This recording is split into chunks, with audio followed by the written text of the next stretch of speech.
les clients, qui sont les consommateurs, comment interagir avec eux, comment répondre à la réglementation finalement et ne pas en faire qu'une contrainte, comment concevoir une stratégie qui permet de récompenser et d'interagir de manière positive avec les clients les plus engagés.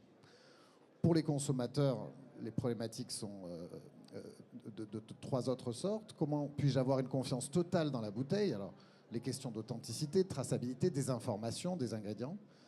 Comment déguster mon vin?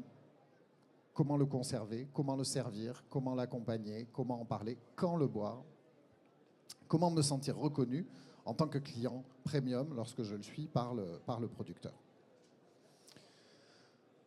L'idée du passeport digital, c'est de transformer finalement cette régulation, ces nouvelles contraintes en une opportunité de transcender finalement cette transmission d'informations pour créer un canal de relation entre le domaine et les amateurs des vins. Alors, on a entendu juste avant qu'il y a un certain nombre de problématiques qui se posent sur ce qu'il est possible de donner comme information derrière ce ou ces fameux QR codes. Donc, la commission, c'est tout à fait exact, est assez stricte.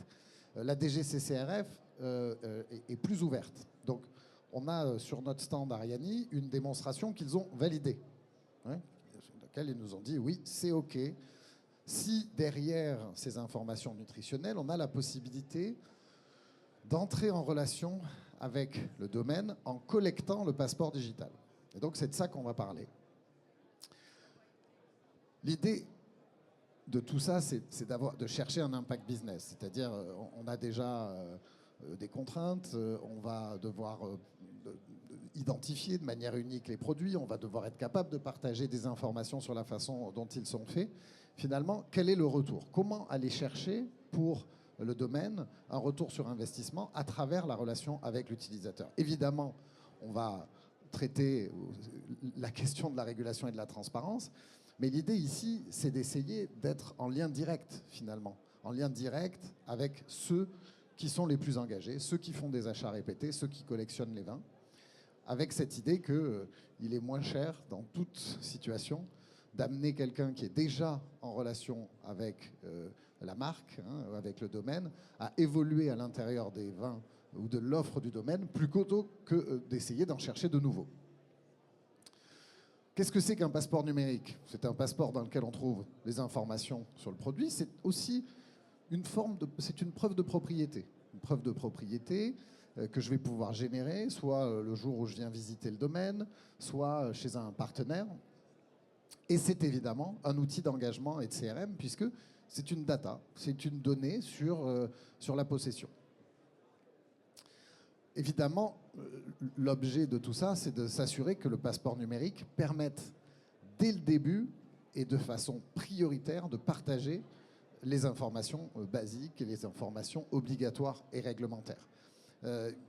Évidemment, et on est bien au courant de tout ça, ces informations-là, elles ne sont pas toujours très digestes, elles ne sont pas toujours très attirantes. D'accord ? Donc, la façon dont on va les proposer devrait être tout à la fois en ligne avec les attentes du régulateur, mais on peut avoir envie de partager des informations, je dirais, plus qualifiées, plus affinées sur la façon dont le vin a été fait, sur la vigne et sur l'histoire du domaine. Récompenser les clients avec des expériences uniques. Une expérience unique, ça peut tout simplement commencer par une bonne indication du moment auquel il faut consommer le vin. Quel millésime, à quel moment, quand goûter.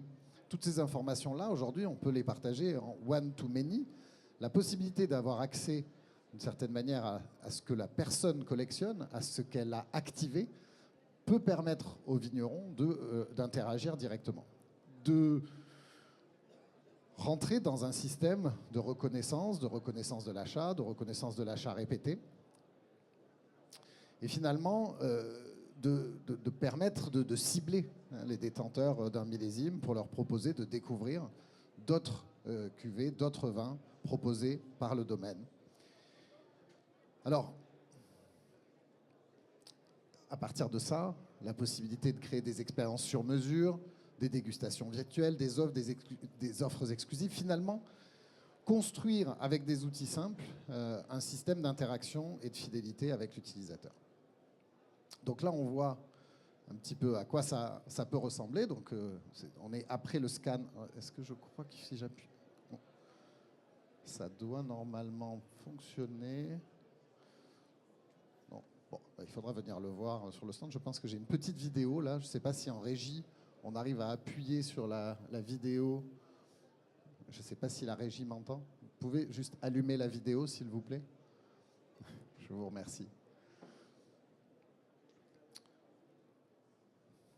Non. Si, peut-être. Ok, donc il faudra venir le découvrir en scannant un QR code sur le stand d'Ariani juste derrière.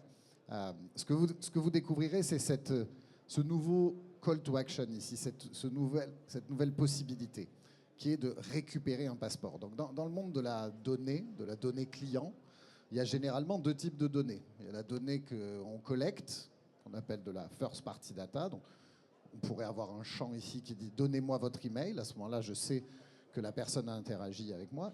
La blockchain permet, avec le standard des NFT, de proposer une nouvelle façon de créer de la donnée. Cette donnée, elle ne va plus être collectée par la marque, elle va être distribuée à l'utilisateur. Donc, en appuyant sur ce bouton, ce qui va se passer, c'est que l'utilisateur va récupérer le passeport digital de ce produit et va l'installer sur son téléphone.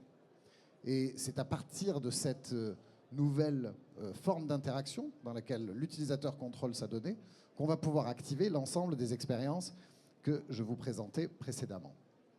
On a travaillé avec le Château Pape Clément sur ce sujet, avec différentes explorations autour de l'utilisation des NFT, d'abord comme carte de membre et ensuite comme passeport digital, des cuvées qui ont été offertes aux membres. Donc tout ça, c'est déjà, je dis, ce n'est pas le futur, hein, c'est la réalité entre la réglementation qui évolue et les possibilités de la technologie.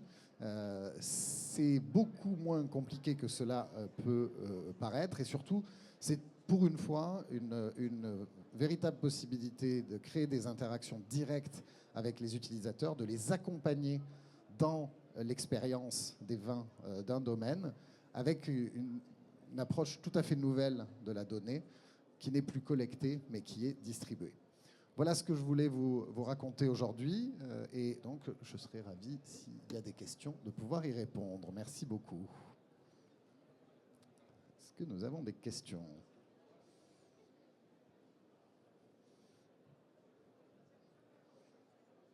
Pas de questions. Tenez.